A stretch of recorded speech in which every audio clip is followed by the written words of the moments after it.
As a person with a very deep voice, I'm hired all the time for advertising campaigns. But a deep voice doesn't sell B2B, and advertising on the wrong platform doesn't sell B2B either. That's why if you're a B2B marketer, you should use LinkedIn ads. LinkedIn has the targeting capabilities to help you reach the world's largest professional audience. That's right, over 70 million decision makers all in one place. All the big wigs, then medium wigs, also small wigs who are on the path to becoming big wigs. Okay, that's enough about wigs. LinkedIn ads allows you to focus on getting your B2B message to the right people. So, does that mean you should use ads on LinkedIn instead of hiring me, the man with the deepest voice in the world? Yes, it does. Get started today and see why LinkedIn is the place to be to be. We'll even give you a $100 credit on your next campaign. Go to linkedin.com/MPN to claim your credit. That's linkedin.com/MPN. Terms and conditions apply. Entrepreneurs Enigma is a podcast for the ups and downs of entrepreneurship. It's got the wins and the fails that we all face being entrepreneurs, and how we learn from adversity. Every week I talk to a different entrepreneur with a story to tell. I'm Seth Goldstein. Come with me on the journey. This is Entrepreneurs Enigma. Let's get started.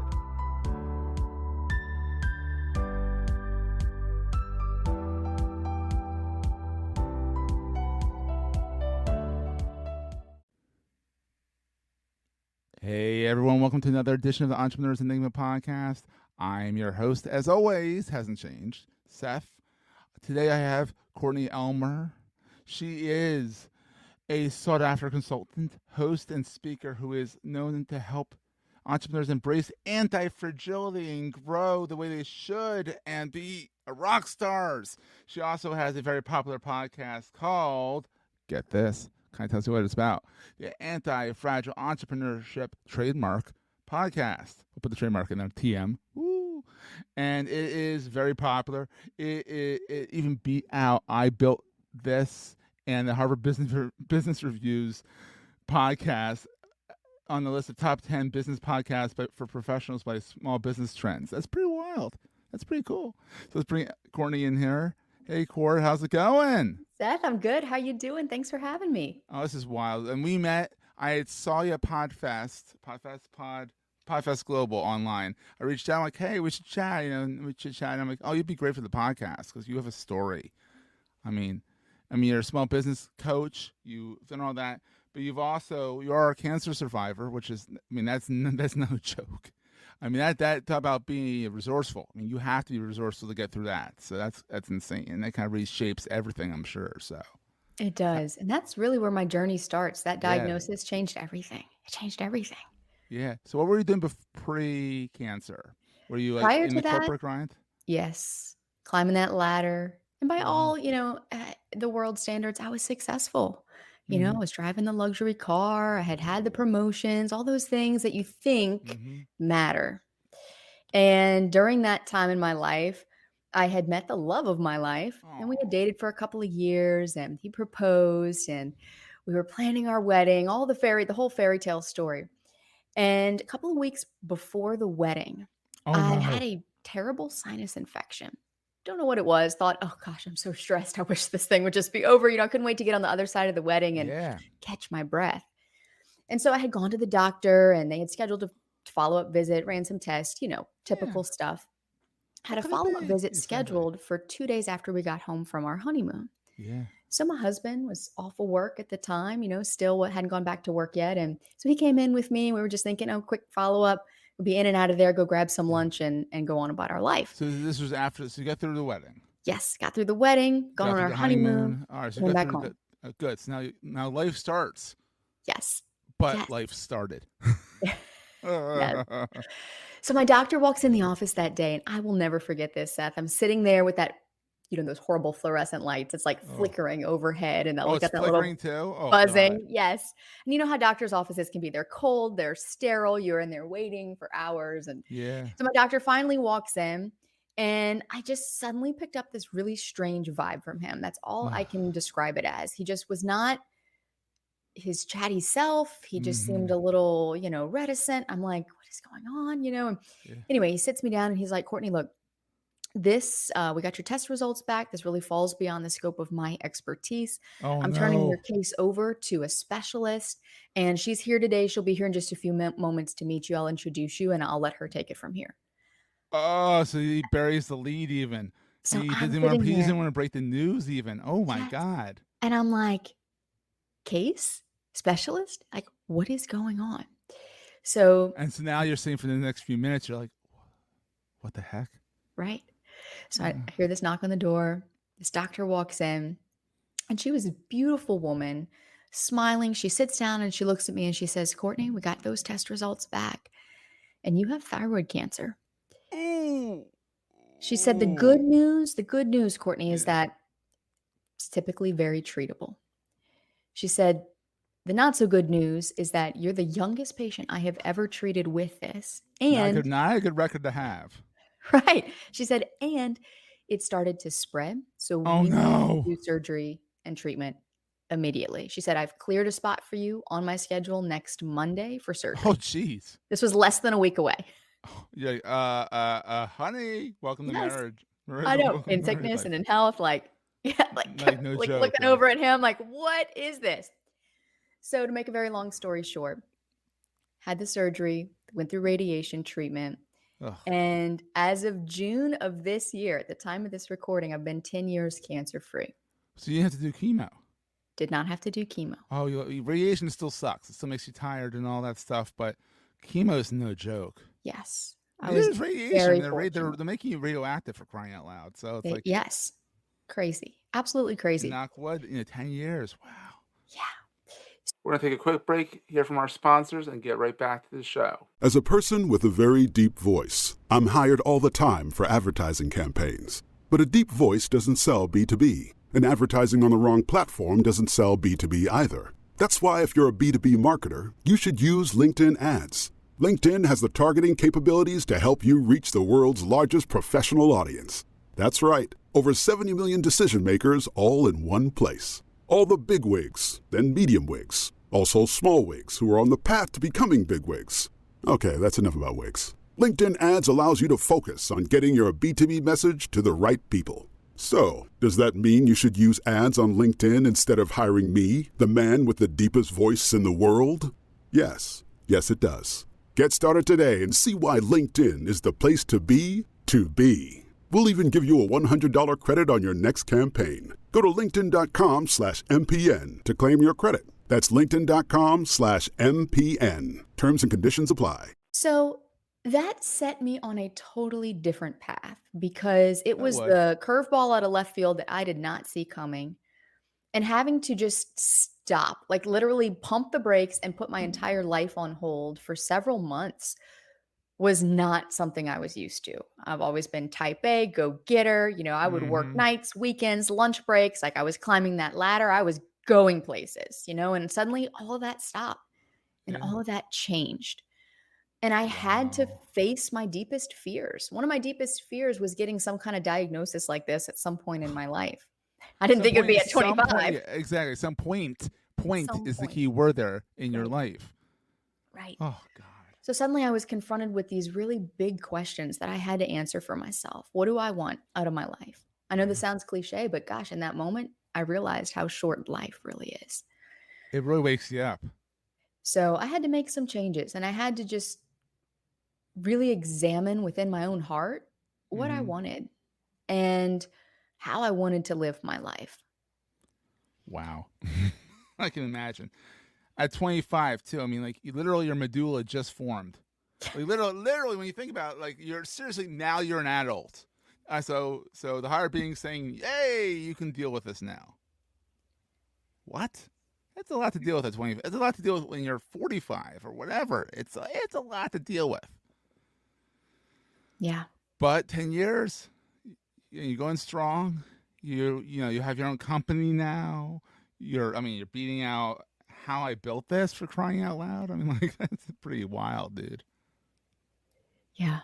It changed everything. So that really was a catalyst moment for me. And I Mm-hmm. often talk about these things called catalyst moments. And a lot of Mm-hmm. times we don't realize that until hindsight. We're looking back and we're saying, oh, that was a moment that changed things. Yes. And, I teach a lot about anti-fragility. This is a Mm-hmm. new theory. This is an emerging field.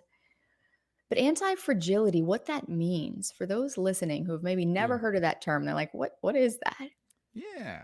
If you look at something that's fragile, let's just think of an egg, Mm-hmm. and you apply pressure to that egg, you crack it on the counter, it's going to break. And Mm-hmm. there's no coming back from that. There's no bouncing back from that No break. Humpty Dumpty. He had a No, great fall. That whole thing. no. So that describes something that's fragile.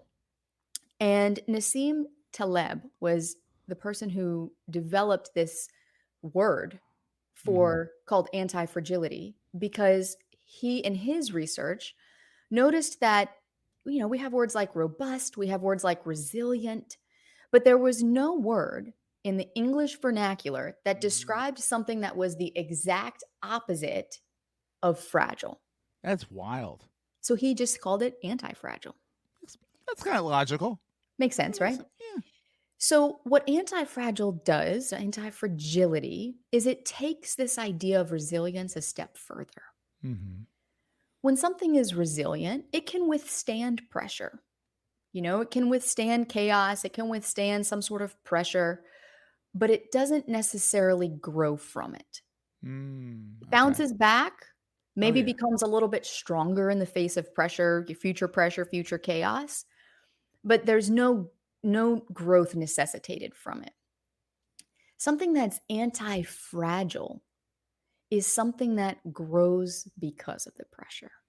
It Mm. grows through it. It grows beyond it. Despite it, even. Yeah.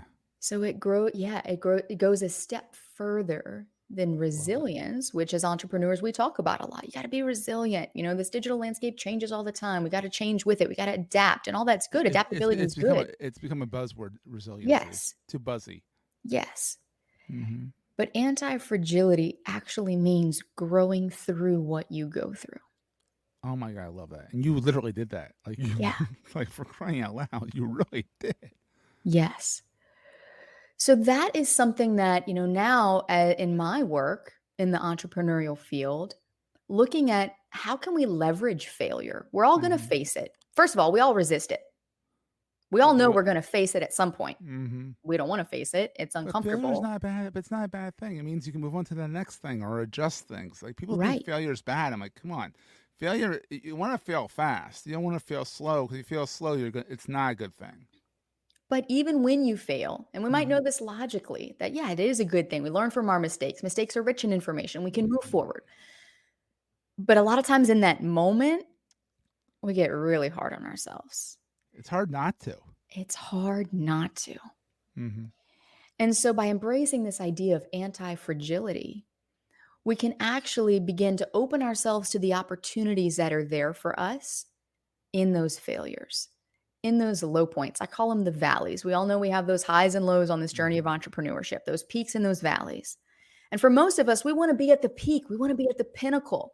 We want to Always, be yeah. seen as that in-demand expert, that thought leader, that person that everyone goes, oh my gosh, this person's brilliant. Teach me Mm-hmm. more. Yes. But the peak requires the valley. Oh, absolutely. What goes up Valley is a must come down. prerequisite, right? Mm-hmm. The problem is in the valley, we're often looking to escape that as quickly as we can. Those dark Yeah. points, those low points, those moments of failure, those pivot points in our journey. We don't want to Mm-hmm. be there. We want to have it figured out. We want to have clarity. We want to feel like we've got that momentum back and we're moving in a direction. Mm-hmm. But when we do that, what we overlook is the fruit that's there in the valley. And if you look back at Mm-hmm. ancient civilizations, as they're traveling the world looking at where to settle, where to set up camp, where to put down roots, they didn't look at the top of mountains. No. No, they looked in the valley because they knew it was the most fertile ground. That's a good analogy. I like that. And sometimes in our life, the valley might last a day, a week, a month, 6 months, a year. Yeah. Sometimes it can be longer.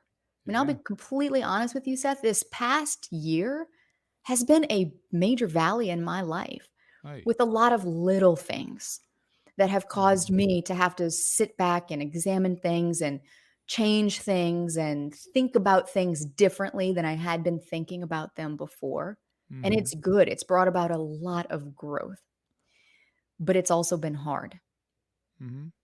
It's not fun to be in the valley. But as entrepreneurs, when we can remember that, hey, wait a second, this valley is something that actually I have to go through in order to Absolutely. get to my next peak, Yeah. rather than trying to just race through it as quickly as possible, we can actually sit with it. We can be Mm-hmm. okay with it. Yeah. And we can recognize that, hey, this valley or this failure or this dark point in my life doesn't define me, but it is helping me write my story I for love where that. I'm going. And a lot of people don't realize that like the whole term is what goes up must come down, but what goes down must come up. Mm-hmm. Like, I'm thinking about bicycling. I'm like, sometimes going into those valleys is not a bad thing because you get to relax a little bit and then realize you're in the valley and you're like, all right, now what? We got to climb out of this valley. We got to say, all right, here's where we're at. Here's where we need to go. Time to climb. Right. Yeah, so that's great. So, all right, so you're the corporate ladder. You're like rocking it. Then thyroid cancer said hello. And you're like, all right, no. We're not gonna do this. We're not gonna do this. All right, a bunch of months of radiation. You're like, all right, kind of rewired you for the entrepreneurial journey. Kind of like, all right, what's my life's all about and all that stuff. So, what is the best thing? Because you had the corporate climb out, the whole valley thing, and then you had the dip, which is the cancer, and you went up again. What's the best thing about being an entrepreneur versus being a high powered executive with a fancy car? This is a great question. The immediate thing that comes up to me is the ability to use my voice in really big ways, I like that. in ways that I couldn't do before in a corporate environment. Part of that being because I've been a lifelong people pleaser and feeling like I couldn't speak up. Oh, I And feel then at that other too. times, speaking up and then getting shot down. The ideas that I share, right? Or the things that I think, hey, this could really help us. This could help us meet this goal. Why don't we do it this way? What if we think about doing things this way? And just Mm-hmm. having that met with a lot of resistance and red tape and that kind of stuff, Oh, that's corporate's typical the in the corporate worst. environment. Oh, corporate. Ugh. And You it's know how I feel. difficult to feel like you're actually making a difference. Absolutely. Sure, you get up, you go to work every day, you work 10, 12-hour days, nights, weekends, but are you really getting anywhere? Mm. So for me, entrepreneurship was not so much about finding freedom and flexibility or financial freedom or anything like that a lot of people do, turn to entrepreneurship for, as it was about being able to utilize my own gifts and talents Mm-hmm. in a way that I felt could truly help people. And that had to fight against the corporate person. I'll make it gender neutral there, even though Mhm. 10 years ago it was the corporate man, and let's be honest, that was never fun, But now you don't have to answer to that. You're the boss, and that's awesome. I love Yeah. that. That's fantastic.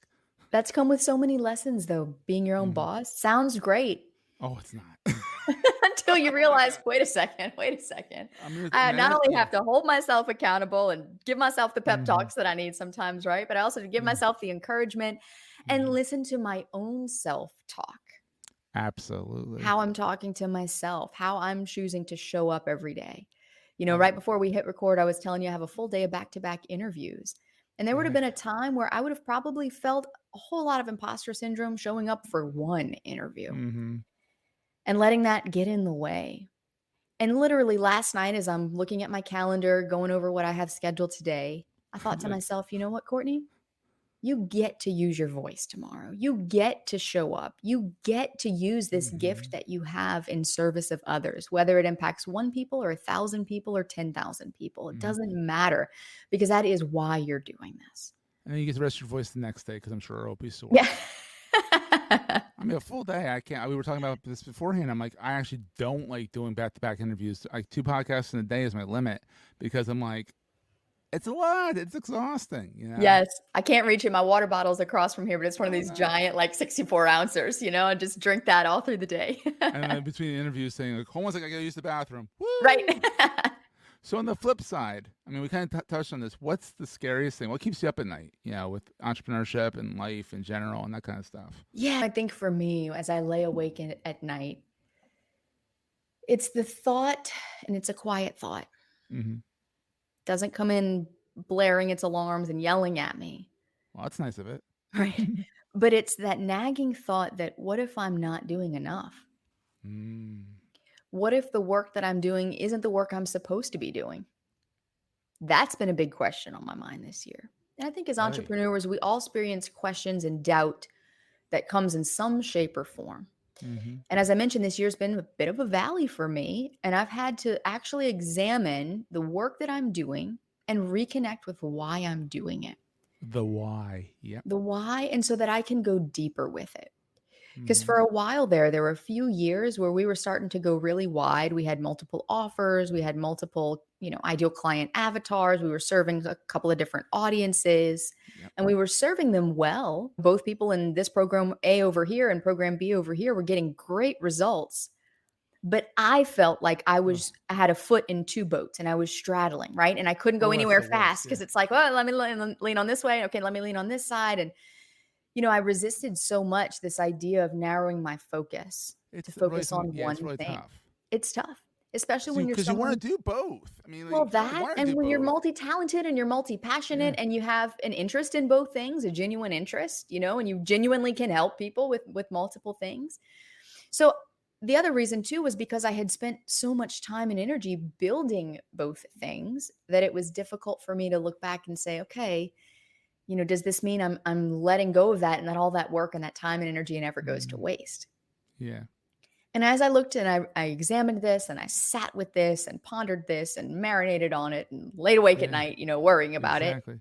I realized that no, all the time, energy, and effort that I spent building program A over here served the people that it served for the time that it served them. Yeah. It doesn't mean you can't go back to it eventually. Right. It will always be there. That will always be a gift that I have that I can utilize at any time. But right now, where I am being called to, and I reconnect with my own deeper why and my own deeper purpose of using my voice to catalyze positive change in the world and helping other entrepreneurs do the Love it. same, the path becomes clear.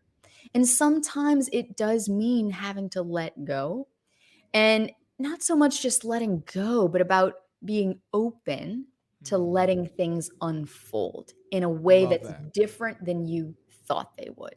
Oh, that's brilliant. Love that.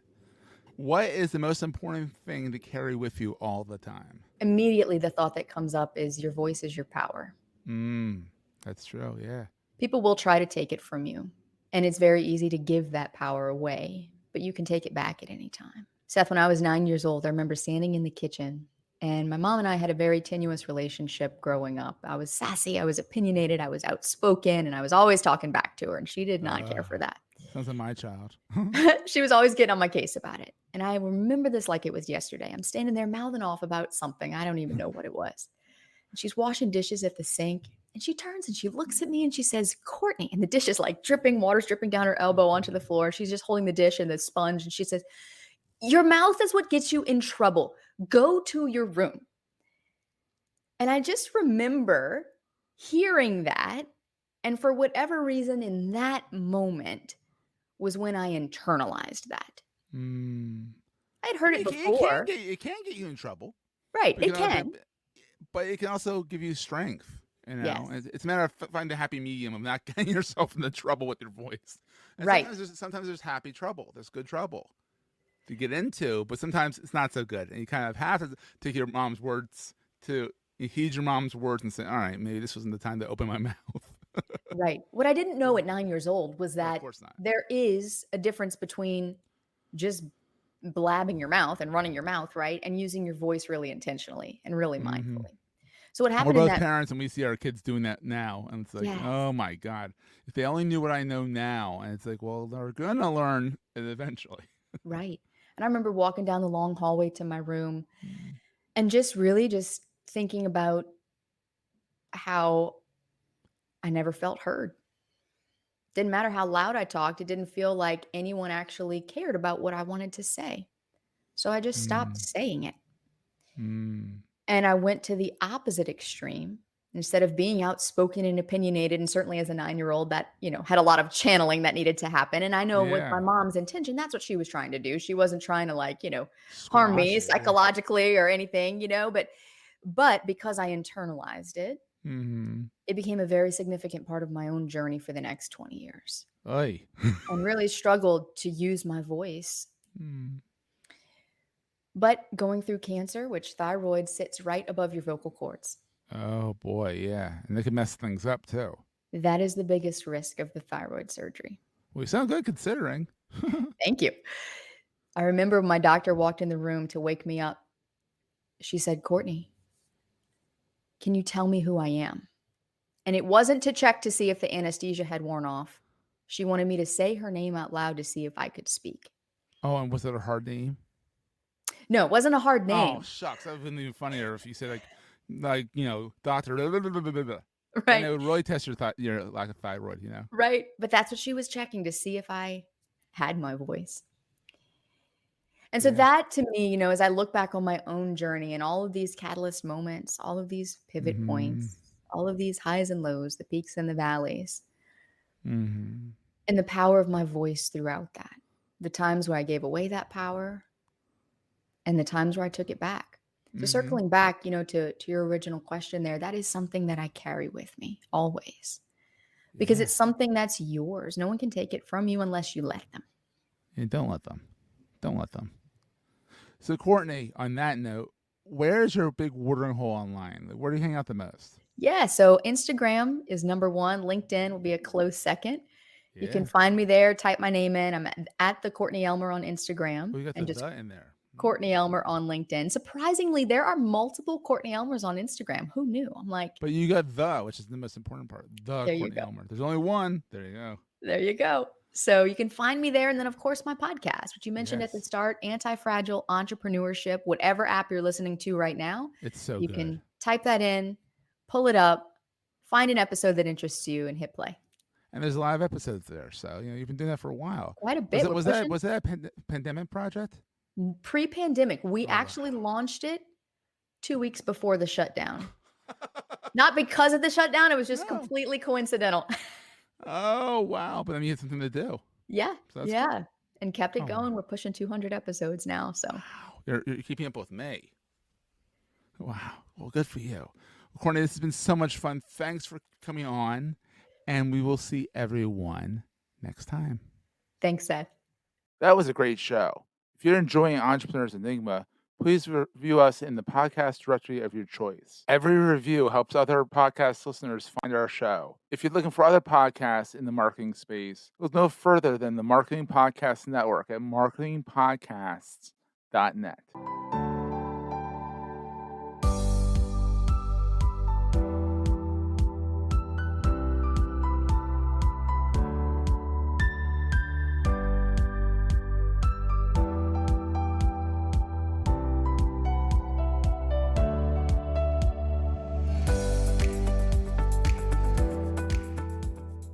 Goldstein Media hopes you have enjoyed this episode. This podcast is one of the many great shows on the MPN Marketing Podcast Network.